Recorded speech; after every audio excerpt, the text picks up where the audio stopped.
Assalamualaikum warahmatullahi wabarakatuh. Alhamdulillah, alhamdulillahi wa kafa. Assalatu wassalamu ala asrofil anbiya wa ala alihi wa sahbihi ahli sidki wal wafa. Asyhadu an la ilaha illallah wahdahu la syarikalah wa asyhadu anna Muhammadan abduhu wa rasuluhu ma la nabiyya ba'dah. Ahibati fillah, alhamdulillah kita panjatkan puji dan syukur kepada Allah Subhanahu wa taala. Demikian juga salawat dan salam semoga terlimpah curah kepada junjungan kita, tauladan kita, yakni baginda Nabi Muhammad sallallahu alaihi wasallam. Allah Subhanahu wa taala berfirman dalam surah Al-Baqarah ayat 183 yang berbunyi, A'udzubillahi minasyaitonir rajim. Bismillahirrahmanirrahim. Ya ayyuhalladzina amanu kutiba alaikumussyam kama kutiba alal ladzina min qablikum la'allakum tattaqun. Yang artinya, wahai orang-orang yang beriman, diwajibkan kepada kalian untuk berpuasa sebagaimana telah diwajibkan kepada umat sebelum kalian supaya kalian bertakwa. Ahibati fillah, ayat ini menjadi dasar terkait dengan kewajiban saum Ramadan. Tentunya bagi orang-orang yang mukallaf, orang-orang yang sudah balik, ketentuan ini menjadi ketentuan yang mutlak, sehingga dia diwajibkan untuk berpuasa 1 bulan penuh selama di bulan Ramadan. Pertanyaan berikutnya, bagaimana kita mengajarkan anak-anak kita untuk bisa melaksanakan saum Ramadan ini? Ahibati fillah, bahwa bagi anak-anak ataupun orang-orang yang belum balik, kewajiban saum ini tentulah bukan sebuah kewajiban yang menjadi hal yang mutlak. Karena Rasul menyampaikan kepada kita dalam sebuah sabdanya, Rufi'al qalamu an thalathin, bahwa Allah Subhanahu wa taala belum mencatat amal seorang itu dari 3 orang. Yang pertama adalah anin naimi hatta yastaiqid, dari orang yang tertidur sampai kemudian dia terbangun.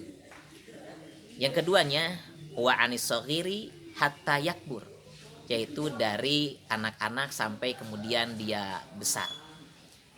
Dan yang terakhirnya adalah wa anil majnuni hatta yakil, dari orang gila sampai kemudian yaitu mendapatkan kesehatan atau dia kembali berakal. Maka hadis ini menjadi dasar bahwa pada prinsipnya anak itu belum mendapatkan kewajiban secara mutlak terhadap kewajiban-kewajiban syariah, kewajiban-kewajiban yang telah dibebankan oleh agama Islam. Akan tetapi kemudian para ulama sepakat, dan memang sebagaimana anjuran dari Nabi kita Nabi Muhammad SAW dalam sebuah riwayat yang disampaikan kepada kita, bahwa yang terkait dengan pelaksanaan sholat ini sangat kaitan dengan pelaksanaan ibadah wajib lainnya, termasuk diantaranya saum. Hadis ini berbunyi seperti ini, muru auladakum bisolati wahum abna'u sab'i sinin, perintahkan anak-anak kalian untuk melaksanakan sholat pada usia dia 7 tahun. Artinya 7 tahun ini ada masa-masa pendidikan kepada anak.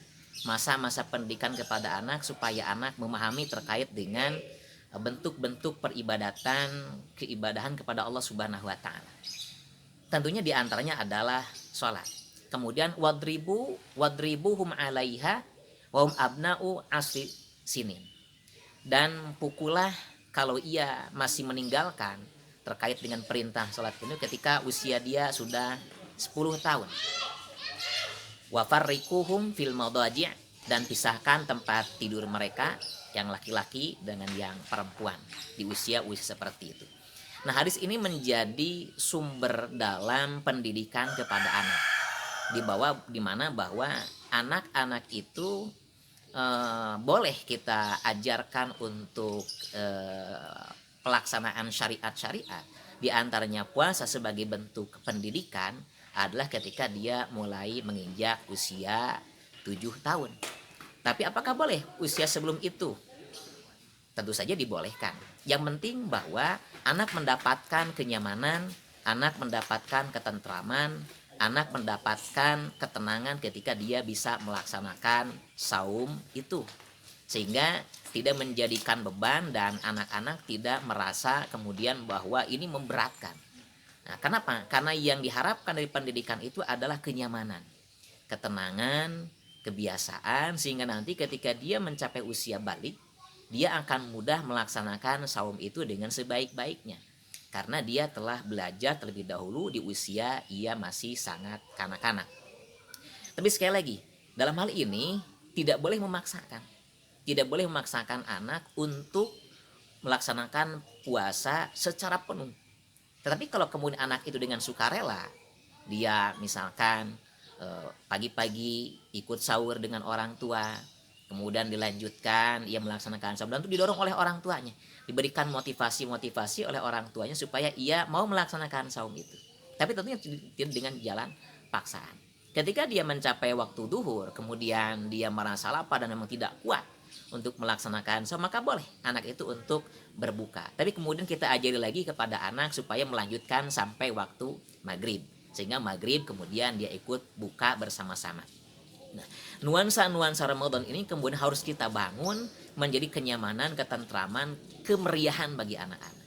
Sehingga anak-anak mendapatkan bahwa Ramadan itu tidak hanya dia dapati pelaksanaan syariat, tapi juga dia mendapatkan kegembiraan, kenyamanan, ketenangan. Dan tentunya bahwa buah dari pendidikan ini tiada lain adalah kepada kedua orang tuanya. Maka ajarilah anak-anak kita untuk bisa melaksanakan saum dengan sebaik-baiknya tanpa diberikan unsur paksaan. Akan tetapi ketika sudah mencapai usia 10 tahun, ini ada penekanan khusus supaya dia belajar semakin giat, sehingga ketika dia mencapai usia yang balik, dia mendapatkan pelaksanaan kegiatan-kegiatan saum dengan sempurna. Wallahul muwaffiq ila aqwamit thoriq. Assalamualaikum warahmatullahi wabarakatuh.